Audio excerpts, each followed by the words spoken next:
오늘 우리에게 주신 하나님의 말씀은 사도행전 28장 23절에서 25절 말씀입니다. 그들이 날짜를 정하고 그가 유숙하는 집에 많이 오니 바울이 아침부터 저녁까지 강론하여 하나님의 나라를 증언하고 모세의 율법과 선지자의 말을 가지고 예수에 대하여 권하더라. 그 말을 믿는 사람도 있고 믿지 아니하는 사람도 있어 서로 맞지 아니하여 흩어질 때에 바울이 한 말로 이르되 성령이 선지자 이사야를 통하여 너희 조상들에게 말씀하신 것이 옳도다. 오늘 이 말씀에 많은 은혜 받으시기 바랍니다. 오늘 사도행전 28장을 우리가 본문으로 함께 읽었는데요, 바울의 인생의 마지막 부분이 있었습니다. 바울이 평생을 살다가 마지막 주로 50대 후반으로 우리가 생각하는데 한 2년여를 로마에 있었습니다. 생애의 마지막 불꽃을 태운 시간이었고 삶을 정리하는 시간이었고 그리스도의 사도로 또 하나님의 부르심을 받은 종으로 살아왔던 그의 인생을 마무리하는 시간이었습니다. 우리가 함께 읽은 28장에서 23절은 바울이 행한 일을 이렇게 요약합니다. 바울이 아침부터 저녁까지 강론하여 하나님 나라를 증언하고 모세의 율법과 선지자의 말을 가지고 예수 그리스도에 대하여 권하더라. 수많은 그리스도인들이 교회 역사 가운데 있었습니다. 바울의 시대 그리고 예수님의 시대 로마는 세상의 중심이었습니다. 유대인들은 예루살렘이 세상의 중심이라고 생각할지 모르지만 예루살렘은 변방일 뿐입니다. 식민지 나라일 뿐입니다. 그것은 유대인의 그저 착각이고 오해였을 것입니다. 세상의 중심은 누가 뭐라고 해도 카이사가 있는 로마의 언론이 있는 경제 중심지일 뿐 아니라 정치, 군사, 문화 그리고 제국의 중심이었던 로마였습니다. 바울도 이것을 너무 잘 알았습니다. 바울은 유대인일 뿐만 아니라 로마의 시민이었습니다. 로마의 교육을 받은 사람입니다. 로마 제국 안에서도 당당하게 자리를 잡고 출세할 수 있었던 사람입니다. 바울은 로마 안에서 복음을 전하는 것, 복음을 공개적으로 공식적으로 많은 사람에게 전하고 세례를 주고 그 가운데 그리스도의 사람이 되겠다고 결단한 사람들을 하나의 공동체로 이루어서 교회를 세우는 것이 로마 제국 전체의 그리스도의 복음을 전하는 가장 효율적인 길이요, 가장 전략적인 길이라고 판단했을 것입니다. 그래서 바울은 로마를 품기를 원했습니다. 저는 계속해서 그리스도인이 나를 누구라고 하느냐, 예수님도 물어보셨습니다. 제자들을 향하여 너희는 나를 누구라고 하느냐. 바울 사도는 물어볼 필요도 없이 자기를 알지 못하는 익명의 그리스도인에게 편지할 때 혹은 자신이 세우고 개척한 교회에 편지할 때 자기 자신을 분명하게 규정합니다. 나는 예수 그리스도의 종입니다. 나는 하나님의 선택을 받고 하나님의 부르심을 받은 사도입니다. 이 두 가지는 바울의 일생을 결정짓는 가장 중요한 바울의 자기 이해였습니다. 나는 그리스도의 종입니다. 나는 그리스도의 사도입니다. 바울의 자기 이해 가운데 가장 중요한 것은 나는 이방인을 위해 보냄받은 사람이라는 것입니다. 종은 노예라는 뜻이었습니다. 노예는 주인을 따르는 것입니다. 사도는 보냄을 받은 사람이라는 뜻입니다. 보냄받은 자입니다. 보냄받은 자는 보낸 사람, 보낸 주인의 뜻을 따르는 것입니다. 그래서 바울은 스스로를 이방인의 사도로 이해한 다음에 로마에 이미 바울과 관련 없이 세워진 교회에 내가 로마에 복음 전하기를 원합니다 라고 편지에 기록하고 있습니다. 13절에 바울은 로마의 교인들에게 이렇게 얘기하죠. 형제들이여, 내가 여러분에게 가려고 했습니다. 그런데 여러분에게 가려고 했는데 지금까지 길이 막혔습니다. 그런데 나는 할 수 있는 대로 로마에 있는 여러분에게 복음을 전하기를 원합니다. 13절, 14절, 15절에 있는 이 바울의 분명한 의사표현, 나는 로마에 가기를 원합니다. 로마 교회에서 좀 목회하기를 원합니다. 로마에 있는 교인들에게 진짜 살아있는 복음을 전하기를 원합니다. 이것이 바로 로마서를 쓴 이유이기도 하고 로마에 가기를 간절하게 원했던 바울의 일종의 자기 어필이라고 볼 수 있는 그러한 부분입니다. 바울은 그토록 기대하던 로마에 건강할 때 가지 못했습니다. 바울의 정점, 바울이 유대인의 리더로 아주 훌륭한 랍비의 제자로 훈련을 받았던 젊은 시절 30대와 40대 로마에 가지 못했습니다. 목회의 정점에 있던 50대 초반에도 하나님은 바울이 로마에 가는 것을 허락하지 않았습니다.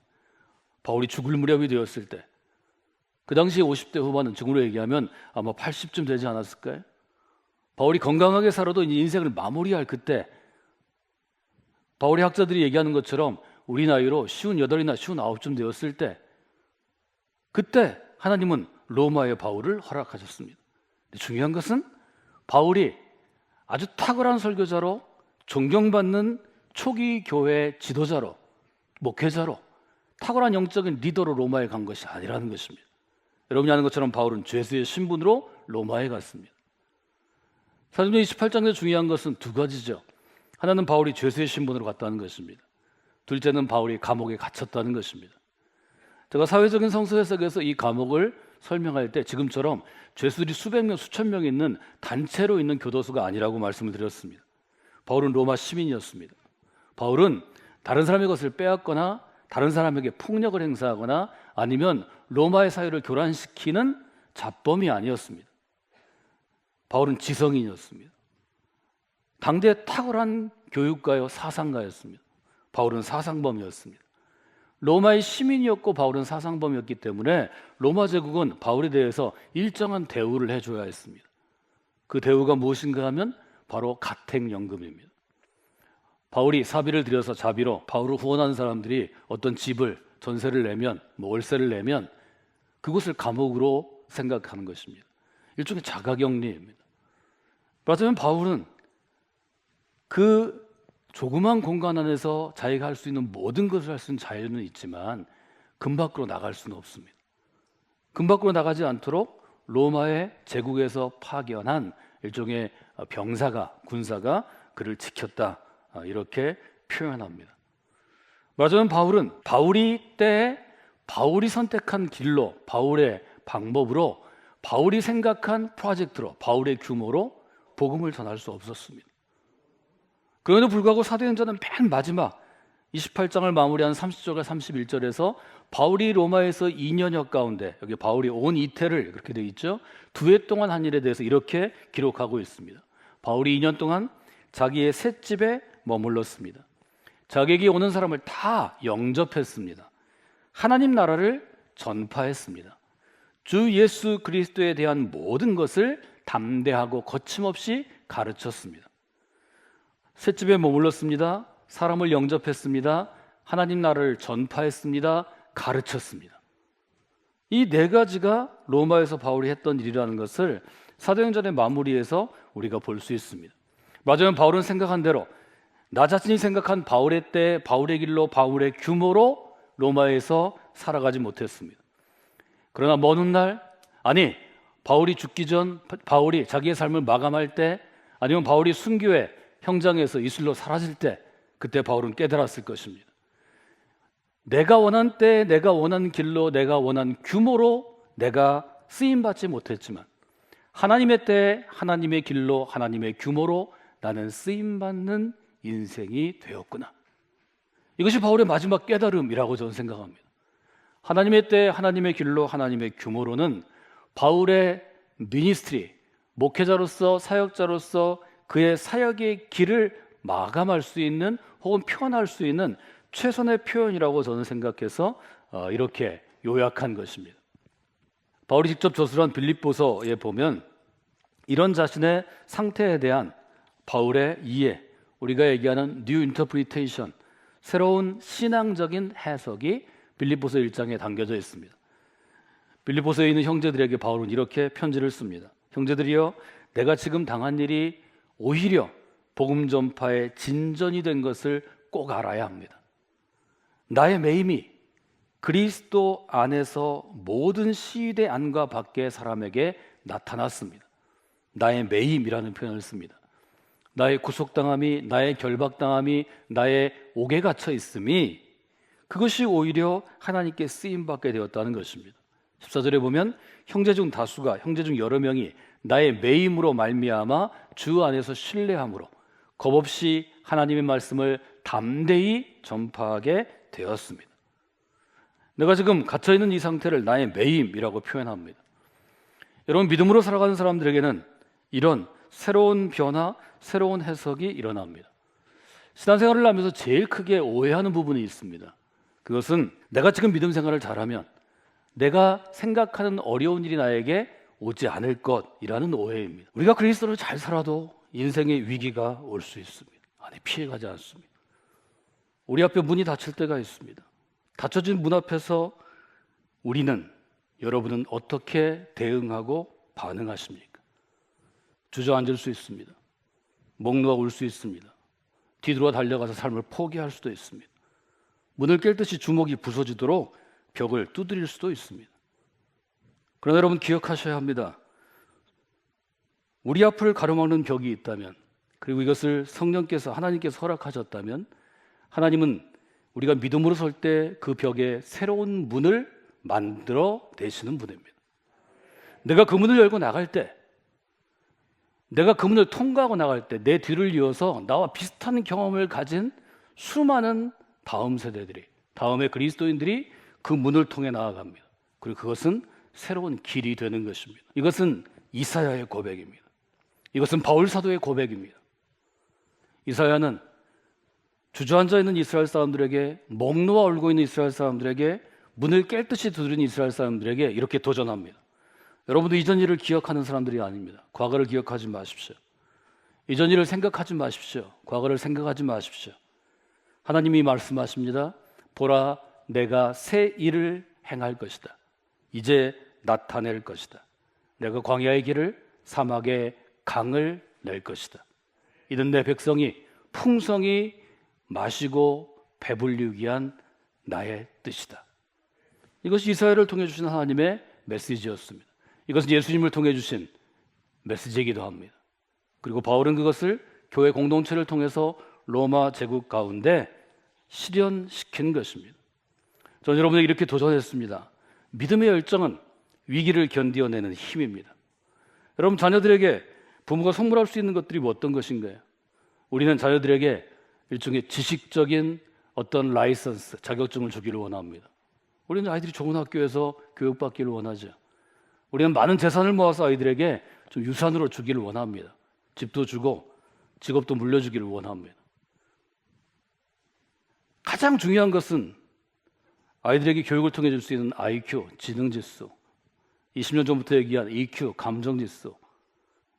저는 역경지수가 중요하다고 바울의 경우를 통해, 모세의 경우를 통해, 이스라엘의 경우를 통해, 교회 공동체를 통해 여러분에게 말씀드렸습니다. 수많은 역경에도 불구하고 끝까지 포기하지 않고 나아가서 설정한 결승점을 성취하는 능력이 AQ라고 불리는 역경지수입니다. 누구나 위기를 맞이할 때 포기하고 주저앉고 도망가는 사람이 많이 있습니다. 대부분 그렇죠. 그러나 거기서도 이겨내는 사람이 반드시 나오는 것입니다. 저는 그것을 전해주는 부모가 되는 것이 지혜로운 부모이고 믿음 있는 부모라고 말씀해 드렸습니다. 바울에게 이 위기의 때가 복음을 전하는 새로운 기회가 되었습니다. 로마라는 거대한 벽에, 죄수라는 신분의 벽에, 감옥이라는 공간의 벽에 갇혀있는 그에게 새로운 문이 열린 것입니다. 바울은 자신을 둘러싼 모든 것을 복음을 전하는 도구로 사용합니다. 낮에는 사람들을 대면해서, 사람들을 초청해서 복음을 전합니다. 밤이 되면 사람들이 올 수 없으니까 편지를 썼습니다. 편지를 써서 바울이 개척하고 세운 교회에 보냈습니다. 바울이 세례하고 그리스도를 양육하고 훈련해서 장로요, 목회자와 같은 리더로 세운 사람들에게 편지를 보냈습니다. 아니면 잘 알지 못하는 교인들이지만 그곳에 있는 교회에게 편지를 썼습니다. 낮이나 밤이나 그는 일할 수 있었습니다. 23절은 이것을 아침부터 저녁까지로 표현합니다. 아침부터 저녁까지 일할 수 있는 2년간이 바울에게 허락되었습니다. 우리가 성서대학을 할 때 신약에서 옥중서신이라는 단어를 발견합니다. 감옥에서 쓰신 편지라는 거죠. 지금 생각해보면 바울이 로마에서 자유롭게 설교하고 자유롭게 전도하고 또 교회를 막 세웠다면 과연 편지를 쓸 수 있었을까? 힘들고 어렵고 시간이 없어서 바울은 기록을 남기지 못했을 것입니다. 그러나 하나님께서 그의 밤을 묶어 놓음으로, 움직이지 못하도록 그의 공간을 묶어 놓음으로 바울은 편지를 남길 수 있었습니다. 바울의 경우를 보면 우리가 쓰임받는 인생으로 살아가는 비결은 어떤 것입니까? 하나님의 때에 쓰임받는 것입니다. 하나님의 길로 쓰임받는 것입니다. 하나님의 규모로 쓰임받는 것입니다. 저는 바울의 삶을 이렇게 표현했습니다. 꺼지지 않는 열정이 이끌어가는 삶입니다. 성곽교회 보내심을 받은 성곽교회 하나님 보내주신 여러분은 이 점에 도전을 받았으면 좋겠습니다. 내가 성곽교회에서 신앙생활하고 하나님을 향하여 도전받고 헌신하고 쓰임받으면서 꺼지지 않는 거룩한 열정이 나의 삶을 이끌어가도록 살아가야 되겠다. 여러분 이런 마음을 갖고 있을 때 하나님께서 여러분의 삶을 바울을 그러했던 것처럼 귀하고 복된 삶으로 인도해 주시리라 믿습니다.